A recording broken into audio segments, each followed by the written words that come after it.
If you watched my first video, thank you to start with. But more to the point, I made a statement in that one of the things I wanted to do now I was retired is get to go to the theatre more often. And it just so happened a couple of weeks ago, my wife and I, independent of each other, both saw a poster for one of our local amateur theatre groups, the Southend Shakespeare Company. And they are putting on Mary Chase's 1944 play Harvey, which was very popular at the time, ran for about 5 years on Broadway. You may not know the play, but you may well know one of the film adaptations of it. The most famous, I believe, being the James Stewart version from 1950. Now, the Southend Shakespeare Company, although an amateur company, has a very good reputation. They've been around since 1951, so some 75 years. And they do pride themselves on a very classical repertoire of plays. Not only Shakespeare, which is obviously where they get their title, but also Coward, Wilde, Miller, authors of that kind of level.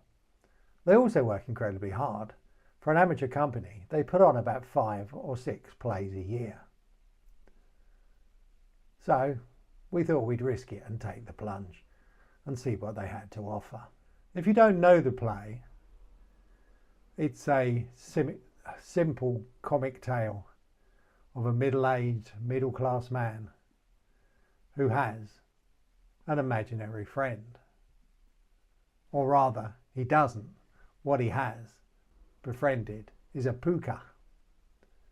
A puka is a mischievous creature from Celtic mythology, and the particular one he's befriended, Harvey, is a 6'3" white rabbit that only he can see.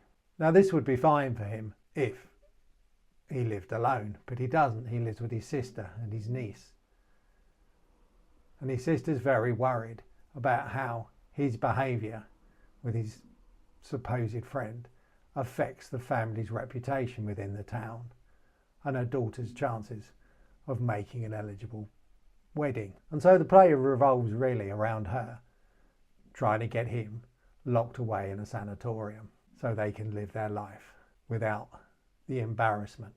Now, that may sound quite dark and sinister on her part, and perhaps it is, although I think she believes she's doing it for all the best reasons.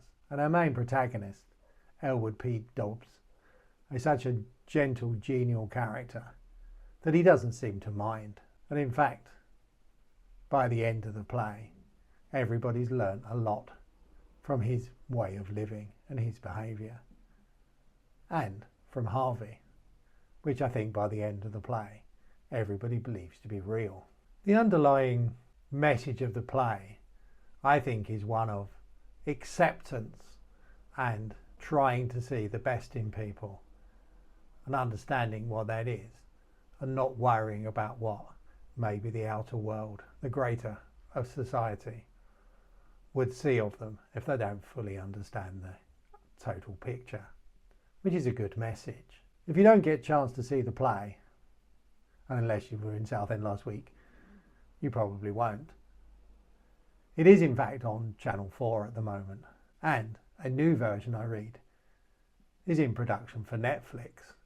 But I do suggest you watch the James Stewart 1950s version, as I believe that will always be fundamentally the best version.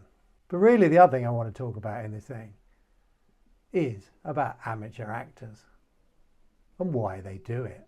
Now, don't get me wrong, everybody who was in the version of Harvey that we saw last week was fairly good. They were better than what Noel Coward, I think it was, described actors as having to be able to do.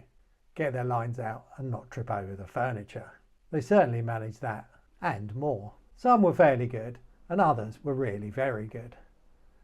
The actor playing Elwood especially. And I do think it's the believability in actors that is really what shows a good actor and makes them shine. When you forget that it's somebody playing a role and you fully become invested in them as that character. But it does make me wonder why people do it. I understand why actors do it when they're getting paid and trying to make a life for themselves as an actor, make it their profession. But when you do it as a hobby, I can't really get my head around that. Why you would want to put that much stress on your own life. I guess it's part of that need to be creative that so many of us have, to want to shine, to show our skills to others, to be part of something bigger than ourselves perhaps. Although why anybody would want to stand in front of total strangers and potentially make a complete fool of yourself is a completely alien concept to me. But I don't understand karaoke either. So that's all I've got to say really for this week's video. As I say, in the first video I suggested I planned to try to do many things that I didn't get a chance to do before I retired. And theatre was one of them. And so I've managed to at least begin to tick that box. It won't be the only time we go to the theatre. The Southend Shakespeare Company has got A Midsummer Night's Dream on in September and some other things. And there are some other local companies and professional ones as well that I might try and get along to. I hope you enjoyed this video. I enjoyed making it. I enjoyed thinking about what it was that I enjoyed about going to the theatre and what it is that drives people to do it. So if you're an amateur actor as part of something, thank you. It's not something I could do, but any creative process and path is a good one to take.